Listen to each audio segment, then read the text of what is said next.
Hi, it's Gwendolyn from Lifestyle Sew. We're going to have a look at this pattern, this one. And you're going to ask me what supplement this is, isn't it? It's I'll find out what supplement it is before I actually publish this. That would be a good idea for people to know. Just a few things I want to point out to you. If you have a look at this pattern, it's here. The arm's lovely. It's got a split there. And the collar, which is really nice. But this back collar, 3 centimetres. I don't know who drew that, but that is, in my opinion, that's not what should be on there. It should be the same width as the collar. So if you're making the collar 3 inches, you would follow that all the way around as a facing all the way around, because I need a nice round circle, because when it gets joined at the shoulders, it's going to be round the back and it's going to go down and round and up, and that's what we're after. So if you're following along with the sewing side of this after this video, that's what you're going to have. The other thing with this pattern, it's got very little shaping in the sides, very little A style. Now, I think if you're not so much big chested, that probably will work well for you. But because I actually am going to put a bust dart in. Also, if you have a look at this, where the cuff, I'm not putting this embroidery on it, but I am making it in 2 different colours. So it's blue and it's going to be yellow. So in the arm, this is not lined. There's no lining for this. I am going to put lining in that. I'm going to line it with yellow. The actual, where am I here? The actual, around here, it's going to be sewn sort of like inside out. You won't see the yellow on the outside. You'll see the stitching of the shape, but inside will be yellow. So when it flops open, which it will, because it's the nature of the beast, that's why you have 2 little strings to tie it up, it will show yellow. A little flick of yellow on the underneath the arms, and if this pops open, you'll see yellow again. So it'll all balance out. So that's the plan to do it. It'll be an interesting project to do, won't it? So the other thing, which for me is important, now I've had to wait 4 weeks for this product to come.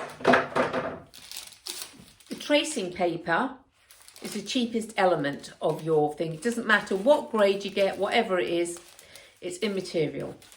That is, you're going to draw out your pattern.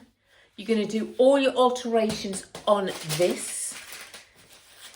And then you're going to copy, you're either going to copy that onto another piece of tracing paper if you haven't got this product. So it's all nice, and then you can fit it onto yourself. I don't like using tracing paper to fit it on. There's nothing like a mock-up. Now, fabric's expensive to use as mock-ups, even the cheapest calico. Sometimes it's $5 a yard. This is, I buy it in the bolt, and this is, I think, £75 for 50 yards, which works out about $1.50 a yard. You can buy this online that people sell it for, and I think it works out like $2.99 a yard, which is double this. But you might only want to try it first, so it's well worth shopping around in the UK and finding out. Now, this is called Patternese. Now, there's other companies that make the same type of thing. So if they call it a different name, but it's the same type of thing. It's like a stabilizer if you do embroidery. You can sew with it. So you can sew in darts, you sew in your shoulder, your side seams. You can do all of that. So when the fitting of it comes, you have a really good idea how it's going to fit, and it's cheap to do it. But when you do something for knit, You really need a cheap knit material to get the perfect fit. I still use it for knit, but it works fine for me. But like I say, if you want to do a proper job and get a proper, how it really is going to feel, then use some really cheap knit material out there, the cheapest you can buy. But the same sort of like thickness that you're going to use, because there's no point buying really, really fine stuff and you're using really thick stuff.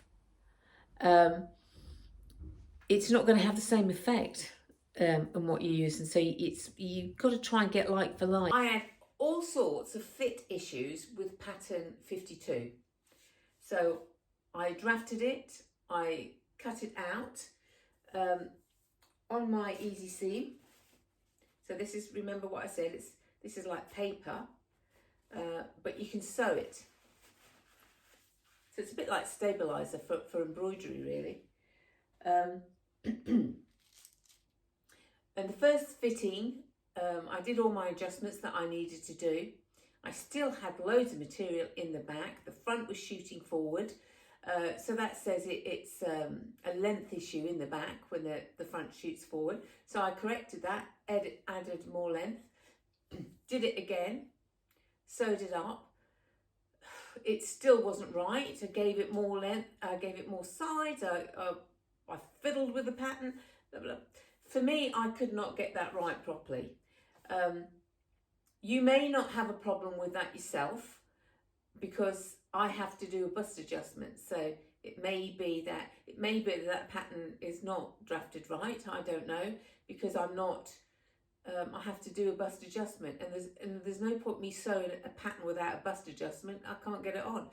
It's going to look dreadful, and you won't be able to see what the faults are. And this, you know, my channel's not about say that Lutterloh is the best. You should go out and buy this, blah blah blah. Because all patterns, regardless of what you are, even though you're drafting itself, you're going to have fit issues. Most people will have some sort of a fit issue.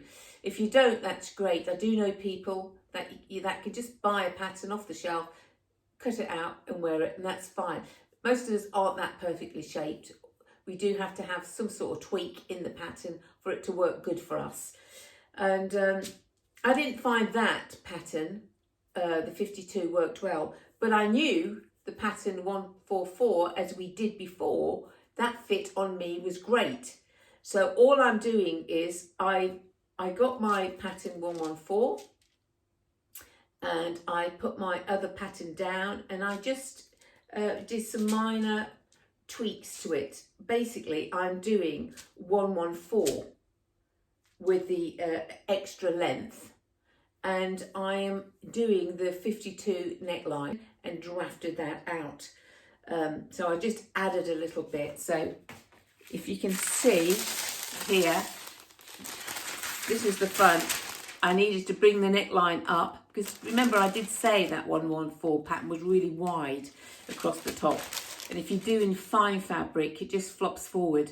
I mean, fine fabric flops forward anyway, but I just didn't like that look on that pattern. So that's probably me. But this we're going to be doing in cotton. And so I've drafted out the whole of the neckline for this. And I also altered the armholes slightly, because I had to put my 114 armhole on this pattern now. So 52. So I've just changed that 52 slightly. The top of the cap was the same really. It's just the sides that I had to readjust for it to work for me. You find that you've got on your muslin or your patternees or whatever you're going to use as your mock-up, transfer that information onto your pattern. You can't do it on your muslin. So you can't, I mean, as you notice in my muslin, I did stitch in my darts, and I've stitched in on number 4 stitch, so it's easy to unpick if I want to, because I won't throw this away, but all the information on that will go onto that. I might use this again for something else, so I'm not going to throw this patternees away. I needed to take it in slightly on the way down. So I've just marked it with the clips where I want to take it in. I marked at the top on my shoulders that needs to be taken in. I've noticed that I need, this is going to be a little bit gappy at the top here for me. So I'm going to do a quick neck adjustment. And all you do there, I've practically showed it to you. Now, it's debatable how you do this. Some people say, you know, you take the cut on your pattern, on this pattern, you'll take a cut from the shoulder down to your apex, and then you would just fold it over slightly. It alters the neckline, and you just curve that neckline back in. Or you take it, if it's, say it's here, you can take the slit to your arm line, and then just fold it over slightly, and then true that in too. So whichever way works for you. I normally do it to the side because I find that works well for me. But I guess it depends on where you've got it or how you think. Try it, see which one works best that it's going to take away. I just had too much, just a bit of loose material here. Even though I've done the bust adjustment, even when I'm going to take something back, it's still going to be a little bit loose. I'm only going to take a little bit of an adjustment. Then, because all the rest of this fits me well, but it did flag up that I do need a bit more of a round back adjustment because it is coming forward. The shoulders are coming forward.